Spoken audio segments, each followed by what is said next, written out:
शिक्षा एवं स्वास्थ्य मंत्री श्री मयंकेश्वर शरण सिंह जी, प्रदेश के जल शक्ति राज्य मंत्री श्री दिनेश कटिक जी, जल शक्ति राज्य मंत्री श्री रामकेश निषाद जी, अपर मुख्य सचिव ऊर्जा श्री महेश कुमार गुप्ता जी,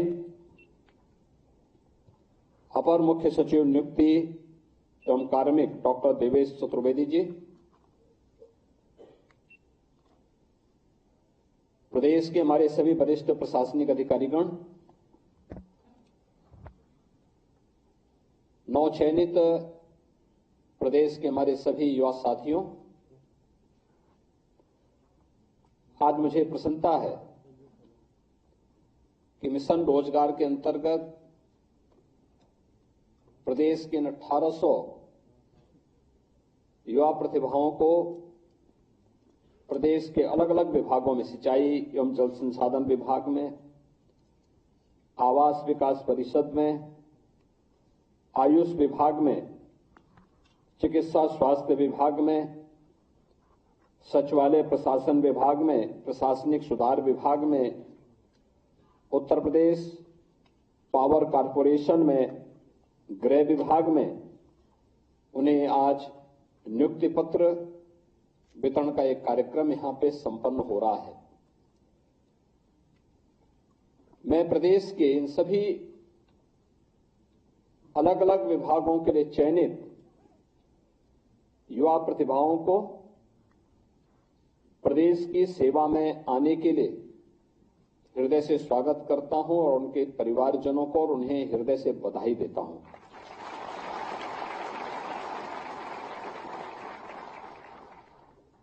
हम सब जानते हैं कि प्रधानमंत्री मोदी जी का जो विजन है वही हम सबका और डबल इंजन सरकार का मिशन भी है। स्वच्छता एवं पारदर्शी तरीके से हर नौजवान को उसका अधिकार प्राप्त हो सके, सरकार इसके लिए पूरी प्रतिबद्धता के साथ कार्य कर रही है और उसी का परिणाम है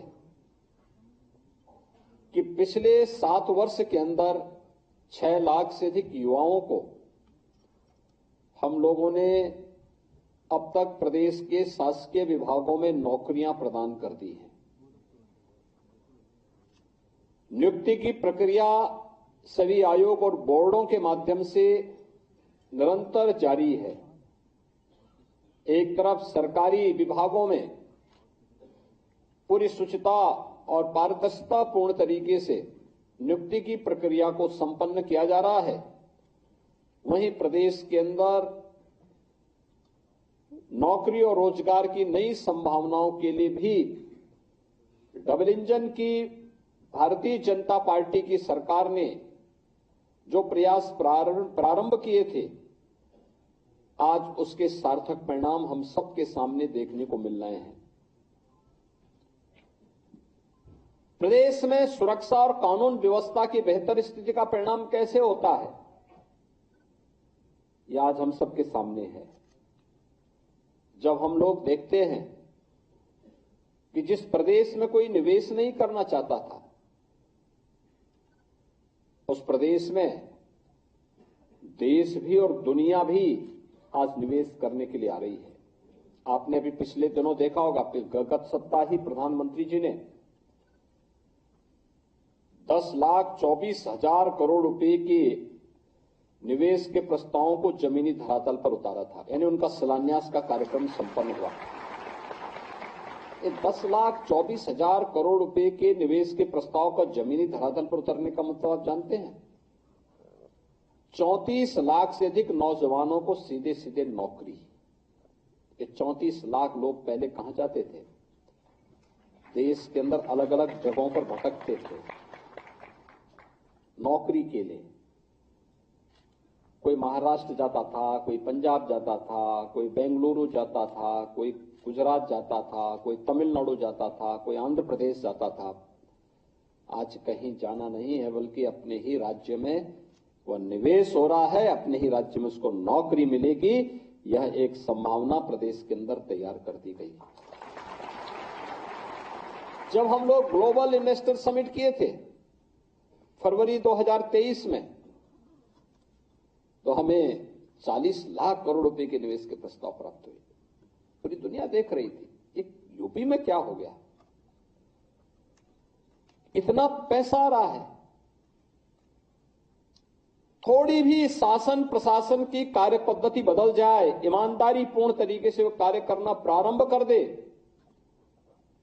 तो कैसा सर्वांगीण विकास के रास्ते खुलते हैं। निवेश आ रहा है, इंफ्रास्ट्रक्चर। आज के दिन पर उत्तर प्रदेश में जितना कनेक्टिविटी के लिए 4 लेन की कनेक्टिविटी हो, एक्सप्रेस हाईवे का हो, रेलवे का हो, एयर कनेक्टिविटी का हो, वाटरवे का हो, जितना बेहतर कार्य यूपी के अंदर हो रहा है, अन्यत्र देखना कठिन है। इस इंफ्रास्ट्रक्चर का लाभ भी उत्तर प्रदेश के अंदर मिल रहा है। गांव गांव में विद्युतीकरण का कार्य हो रहा है, नए सब स्टेशन लग रहे हैं, नए जनरेशन प्लांट लग रहे हैं, विद्युत की अधिक से अधिक आपूर्ति देने की कार्रवाई हो रही है, नए नए तरीके से लोगों के जीवन में परिवर्तन लाने के कार्य हो रहे हैं। ये सभी कार्य समयबद्ध तरीके से आगे बढ़ाने का कार्य हो रहा है। इंफ्रास्ट्रक्चर के साथ साथ सरकार ने तकनीक का उपयोग करते हुए बेहतर व्यवस्था प्रदेश के अंदर तैयार की, खासतौर पर गरीब कल्याण के क्षेत्र में भी। पहले लोगों को सुविधा नहीं मिल पाती थी। पिछले 7 वर्ष में डबल इंजन सरकार आने का परिणाम किस रूप में लोगों को प्राप्त हुआ, बिना भेदभाव के लगभग 56 लाख गरीबों को एक एक मकान मिल गया। अनुमान करिए, पहले 1 मकान 2 मकान नहीं मिल पाता, 56 लाख लोगों को डबल इंजन सरकार ने मकान उपलब्ध करवा दिया। 23 लाख हेक्टेयर भूमि में अतिरिक्त सिंचाई की सुविधा दे दी।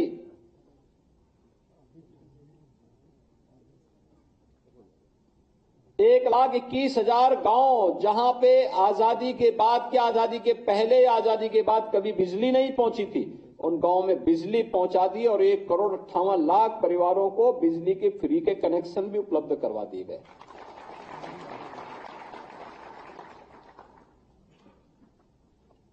गांव गांव में नया पंचायत स्तर पर, ब्लॉक स्तर पर हेल्थ एंड वेलनेस सेंटर बनाए जा रहे हैं। जिस उत्तर प्रदेश ने 1947 से लेकर के 2017 तक केवल 12 गवर्नमेंट मेडिकल कॉलेज देखे थे, आज उत्तर प्रदेश सभी 75 जनपदों में मेडिकल कॉलेज बनाने के लिए पूरी प्रतिबद्धता के साथ काम कर रहा है। ये परिवर्तन, यही परिवर्तन। महिला सशक्तिकरण की दिशा में जो प्रयास होने चाहिए थे, उसके सार्थक परिणाम आ रहे हैं। आज उत्तर प्रदेश की हर बहन और बेटी अपने आप को सुरक्षित महसूस करती है। युवा के मन में एक नया उत्साह है, किसान खुशहाल है, हर एक तबके को बिना भेदभाव के शासन की योजना का लाभ प्राप्त हो रहा है। और उन्हीं स्थितियों में उसी शुचितापूर्ण तरीके से नियुक्ति की प्रक्रिया को आगे बढ़ाने के साथ साथ सरकार पूरी प्रतिबद्धता के साथ कार्य कर रही है। हम लोगों ने पहले दिन से संकल्प लिया था कि नियुक्ति की प्रक्रिया अगर ईमानदारी पूर्वक आगे नहीं बढ़ पा रही तो ये युवाओं के साथ खिलवाड़ है और अपनी प्रतिभा को पलायन करने के लिए मजबूर करता है।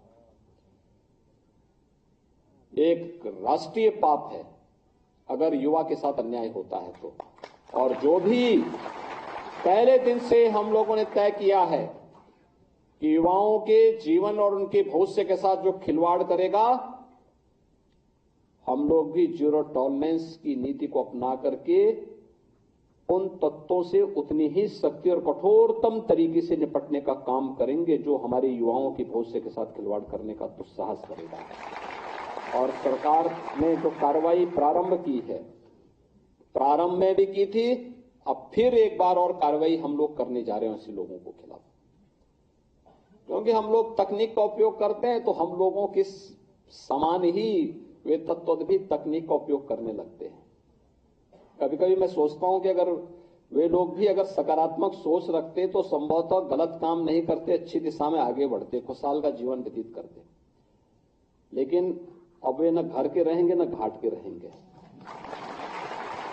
क्योंकि अब तो सरकार जब अपनी कार्रवाई कर रही है तो बहुत बड़ी कार्रवाई हम लोग ऐसे तत्वों के खिलाफ करेंगे जो युवाओं के भविष्य के साथ खिलवाड़ करेंगे।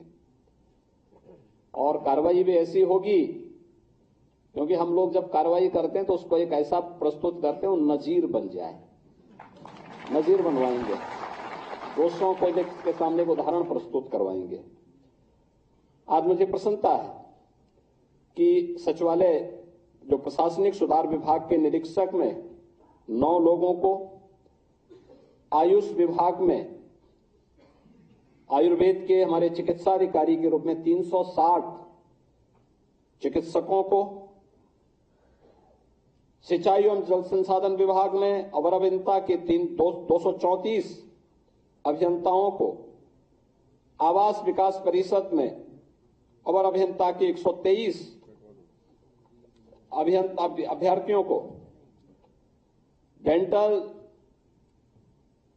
चिकित्सक के रूप में 141 चिकित्सा और स्वास्थ्य विभाग में, गृह विभाग में 42 अभियोजन सहायक अभियोजन अधिकारी और उत्तर प्रदेश पावर कॉर्पोरेशन में टेक्नीशियन इलेक्ट्रिकल के रूप में 852 पदों पर चयन की जो प्रक्रिया संपन्न हुई है, उन्हें ये नियुक्ति पत्र आज यहां पे वितरित हो रहे हैं।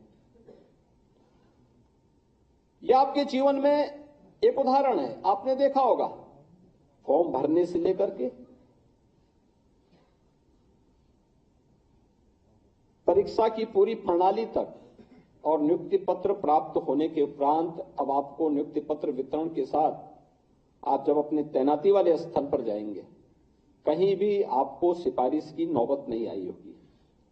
और सरकार की मंशा भी है कि कहीं भी कोई सिफारिश की आवश्यकता न पड़े, व्यक्ति कार्य करे, ईमानदारी पूर्वक अपनी जिम्मेदारियों का निर्वहन करे और फिर रिजल्ट पर फोकस करे। शासन की जो मंशा है वह प्रदेश और देश का विकास है। शासन की मंशा है गरीबों के प्रति हम जितने संवेदनशील हों, उतनी ही जवाबदेही और जिम्मेदारी के साथ हम अपने कर्तव्यों के साथ का निर्वहन करते हुए राज्य को प्रधानमंत्री जी के संकल्पों के अनुरूप विकसित भारत की परिकल्पना को साकार करने के लिए एक विकसित उत्तर प्रदेश बनाने की दिशा में हम सबको प्रयास करना होगा। और यही सरकार आपसे अपेक्षा रखती है कि जब बिना भेदभाव के नियुक्ति आपको प्राप्त हो रही है, बिना किसी सिफारिश के आपको इस सारी प्रक्रिया के साथ गुजरते हुए आज नियुक्ति पत्र प्राप्त हो रहा है, तो इसी लगन और ईमानदारी के साथ आप भी परिणाम देकर के राज्य के विकास में सहभागी बने। विकसित भारत की परिकल्पना को साकार करने के लिए विकसित उत्तर प्रदेश बनाना पड़ेगा। और विकसित उत्तर प्रदेश केवल शासन में बैठे हुए लोग नहीं तैयार करेंगे, हर व्यक्ति को अपने अपने नागरिक कर्तव्यों के साथ जुड़ना पड़ेगा। हर व्यक्ति अपने कर्तव्यों के साथ जब जुड़ेगा, उसके परिणाम भी हम सबके सामने उसी रूप में आएंगे। और यह हम सबको ध्यान में रखकर काम करना होगा।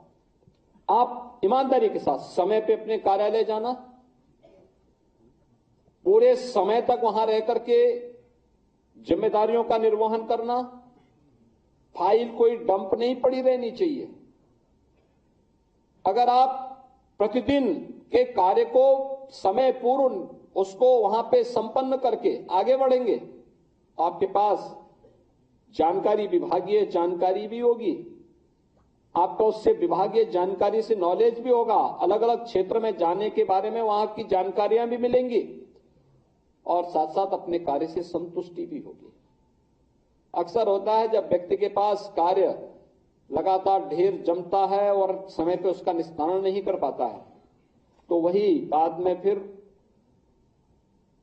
उसको ये बना देता है कि साहब कैसे करूं, फिर वह धीरे धीरे करके ट्रैक से उतर जाता है। और फिर वहीं से जिस एक व्यक्ति को अपने कैरियर में 30-35 वर्ष तक अपनी सेवाएं देनी है और एक बहुत अच्छे कैरियर के साथ जो व्यक्ति आगे बढ़ सकता है, और समय ही उस व्यक्ति को सर्विस से बाहर होना पड़ता है। सरकार की अनुशासनात्मक कार्रवाई का सामना करने के लिए उसको मजबूर होना पड़ता है, फिर नौकरी से हाथ धोना पड़ता है। आज आपको नियुक्ति पत्र प्राप्त हो रहा है, आप अपने माता पिता, अपने अभिभावकों और अपने परिवार के, अपने उन सभी मित्रों और शुभचिंतकों की भावनाओं के अनुरूप आज आप नियुक्ति पत्र प्राप्त कर रहे हैं। आपकी भी मिशन यही होना चाहिए कि अब मुझे नियुक्ति पत्र प्राप्त हो गया है, आपने एक पड़ाव पूरा किया। ये मंजिल नहीं है आपकी, ये तो एक पड़ाव पूरा किया, जीवन का एक पड़ाव। आपका लक्ष्य था कि मैं अच्छी पढ़ाई करने के बाद एक पद पर जाऊं, मुझे पैर रखने की एक जगह मिले और वहां पर अब आपको सर्वश्रेष्ठ प्रदर्शन करने के लिए अपने आप को तैयार करना।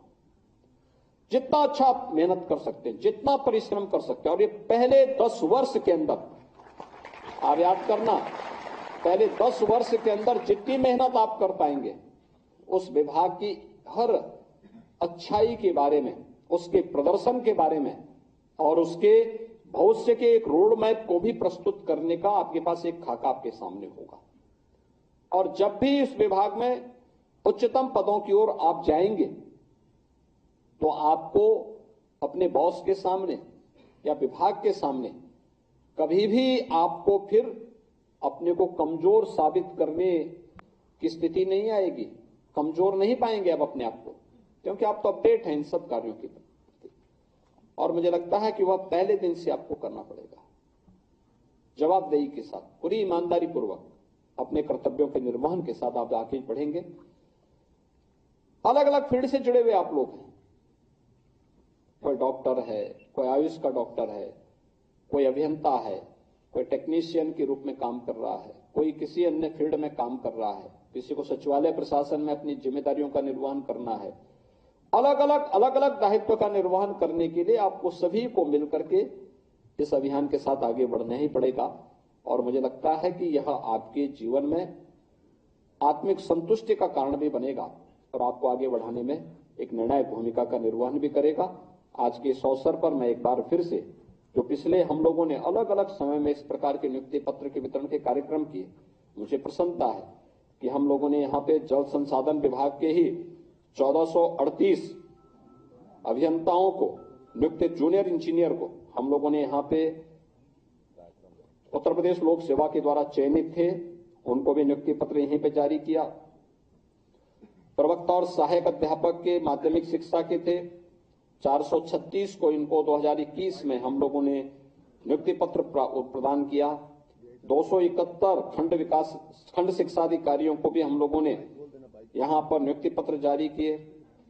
49 उप जिलाधिकारियों को, 110 नायब तहसीलदारों को, 31,277 सहायक अध्यापक बेसिक शिक्षा को, 1160 इसमें डिप्टी कलेक्टर थे, बीएसए थे, वरिष्ठ प्रवक्ता थे, समीक्षा अधिकारी थे, गन्ना पर्यवेक्षक थे, गन्ना विकास निरीक्षक थे। 267 नायब तहसीलदार और प्रवक्ता की भी नियुक्ति की प्रक्रिया संपन्न हुई। और इसी प्रकार से 22 में भी 332 आबकारी कांस्टेबल का, 1354 स्टाफ नर्स का, 431 वरिष्ठ प्राविधिक सहायक कृषि सेवा से जुड़े हुए थे। 9055 सब इंस्पेक्टर को हम तैनाती से पहले दे चुके हैं। 496 उत्तर प्रदेश लोक सेवा द्वारा आयोजित जो पीसीएस के 9 चयनित अधिकारी थे उनको, 795 विभिन्न विभागों में 9 चयनित अधिकारी और कर्मचारी थे उनको, 7182 एएनएम को भी नियुक्ति पत्र मुझसे पहले यहां पे प्रदान कर चुके हैं। उप निरीक्षक, सहायक उप निरीक्षक के भी 1148 को हम लोगों ने यहां पे नियुक्ति पत्र दिया। 277 आरक्षी जो कुशल खिलाड़ी थे, यानी उत्तर प्रदेश ने अपने खिलाड़ियों को भी नियुक्ति पत्र देना प्रारंभ किया है। अभी आपने देखा होगा एशियन गेम में और ओलंपिक में जिन्होंने उत्तर प्रदेश के खिलाड़ियों ने गोल्ड मेडल जीते थे, उन्हें हमने सीधे डिप्टी एसपी बनाया। 500 खिलाड़ियों को जिन्होंने इंटरनेशनल नेशनल गेम्स में मेडल प्राप्त किए थे, उन्हें भी हम लोगों ने प्रदेश की शासकीय सेवा में अलग अलग दायित्वों को देकर के उन्हें शासकीय सेवा में लिया है। ऐसे जिसमें 277 पुलिस सेवा में लिए गए थे, 510 समीक्षाधिकारी और समीक्षाधिकारी के वरिष्ठ सहायक के रूप में भी लिए थे। 2023 में 400 ऐसे समीक्षाधिकारियों का चयन किया गया। 1573 एएनएम इनको भी चयन किया गया। फिर 233 कुशल खिलाड़ी कोटे के अंतर्गत चयनित उत्तर प्रदेश भर्ती बोर्ड में भी हम लोगों ने इनको लिया। 240 खनिज सहायक को, 393 होम्योपैथिक फार्मासिस्ट को और 242 सहायक बोरिंग टेक्नीशियन नमामि गंगे परियोजना के अंतर्गत इन्हें लिया गया। 2468 सहायक आचार्य, स्टाफ नर्स, आयुष चिकित्सक का भी चयन किया गया। यानी कुल मिलाकर के हमने पिछले 1-1.5 वर्ष के अंदर 62,000 से अधिक ये सरकारी